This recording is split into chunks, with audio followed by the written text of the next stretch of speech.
Bonjour à tous, mieux défendre sur le premier rideau, l'importance de la défense de la part des joueurs qui étaient autour du ruck. La défense, c'est très simple, sur le premier rideau, c'est deux zones. La zone extérieure, qui est la zone rouge, qu'on va voir apparaître ici, qui sont les joueurs qui n'étaient pas dans le ruck, et la zone noire sont les joueurs qui étaient impliqués d'une façon ou d'une autre dans le ruck. Le problème, c'est que les joueurs de zone noire sont trop souvent beaucoup trop passifs. Donc on regarde ici avec une zone qui était à défendre. Heureusement, Makim et Lilian, qui sont deux joueurs qui venaient de la zone noire, sont venus défendre. On continue sur ce début de match assez catastrophique. Les joueurs de la zone rouge, donc l'extérieur, montent très vite, c'est plutôt pas mal. Par contre, la zone noire, on est très passif. On ne monte pas, on ne vient pas couvrir. Ce qui fait qu'on a une cassure et un premier rideau qui est complètement cassé en deux parties.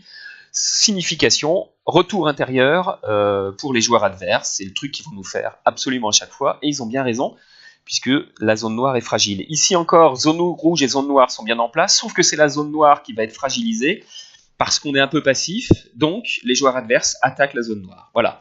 C'est une équipe qui attaque principalement la zone autour du ruck, qui fait beaucoup de retours intérieurs, et il faut qu'on soit bon. Encore des difficultés sur la zone noire, ici on a 5 ou 6 joueurs qui sont sur le ruck, simplement on ne regarde pas les bords du ruck, et il doit arriver ce qui arrive, c'est-à-dire qu'ils ont repéré que c'était là qu'on n'était pas bon, alors que s'ils avaient attaqué extérieur, probablement qu'on aurait pu les arrêter. Donc ils attaquent autour des joueurs qui sont impliqués dans le ruck, toujours penser.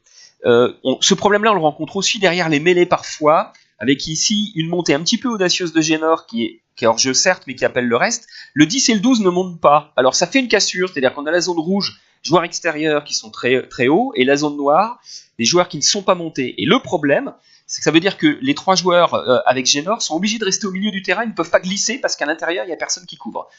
Ils sont trop serrés au milieu du terrain. Si ce joueur-là savait faire une passe, il y aurait eu essai. Heureusement, il ne sait pas faire de passe.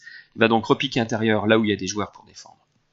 Et on va voir que par contre, on a bien redressé la barre et qu'on a bien défendu après. C'est probablement quelque chose qu'on fait beaucoup mieux que les années précédentes. On va voir ici, donc là le premier rideau est magnifique, avec des joueurs qui viennent du ruck, zone noire qui sont montés très vite, les zones rouges qui sont montées très vite, ce qui fait que le joueur porteur de balle est complètement enfermé, on a réussi à enfermer le 10. Ça c'est vraiment le top, c'est-à-dire derrière la première passe, réussir à enfermer le joueur qui vient de réceptionner la passe.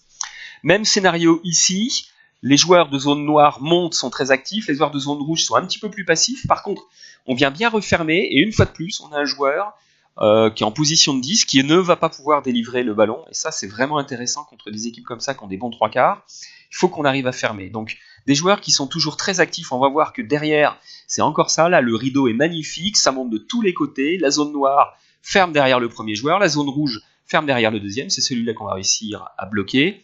Il libère son ballon, mais derrière on sait défendre. Voilà, donc vous remarquerez que depuis le début, les rouges n'ont absolument pas progressé parce que notre défense est efficace et on continue sur la lancée. Ici le 5 est très actif, il monte très très vite, ce qui fait que ce joueur-là ne peut pas repiquer intérieur. Il est obligé de venir s'empaler sur Lilian qui la joue très bien. Plaquage à 2, le joueur est au sol. À partir de là on met une belle pression dans le ruck. On est capable de se replacer immédiatement. Bon, là il n'a plus rien d'autre à faire que de taper parce qu'on sait défendre à l'extérieur et on sait défendre intérieur. Voilà, donc ça c'est des choses qui sont super intéressantes. On va continuer sur un autre moment du match. Pareil, depuis l'intérieur du ruck, donc les joueurs de la zone noire montent très très vite, ce qui fait qu'il ne peut pas repiquer intérieur. Vous voyez, il essaie de repiquer intérieur, il ne peut pas. Donc là, on a gagné 2 mètres. On va le mettre au sol. Et c'est fini pour lui. Voilà. Ici, ça monte encore bien, ça monte bien, on met une belle pression, et en bout de ligne, il y a un en avant. Voilà, on a réussi à faire ce qu'on voulait, c'est-à-dire mettre une grosse pression, et pas la mettre simplement sur les extérieurs, mais la mettre autour du ruck aussi.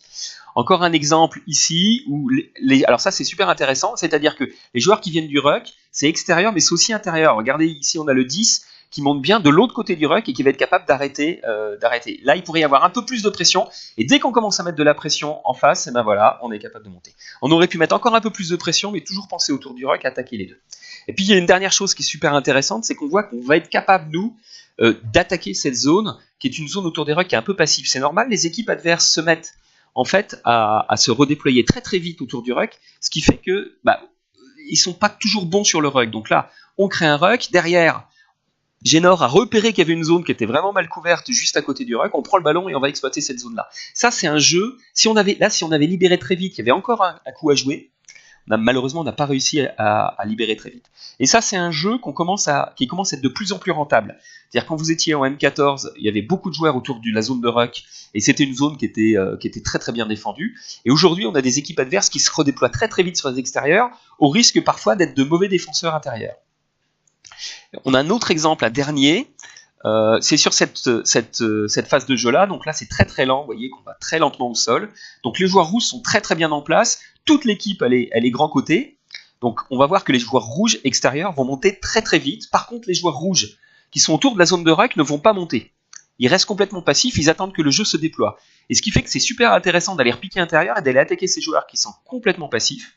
Voilà, là on voit qu'on a une fois de plus, on a avancé en travaillant sur des joueurs complètement passifs. Eh ben je vous remercie, à la prochaine.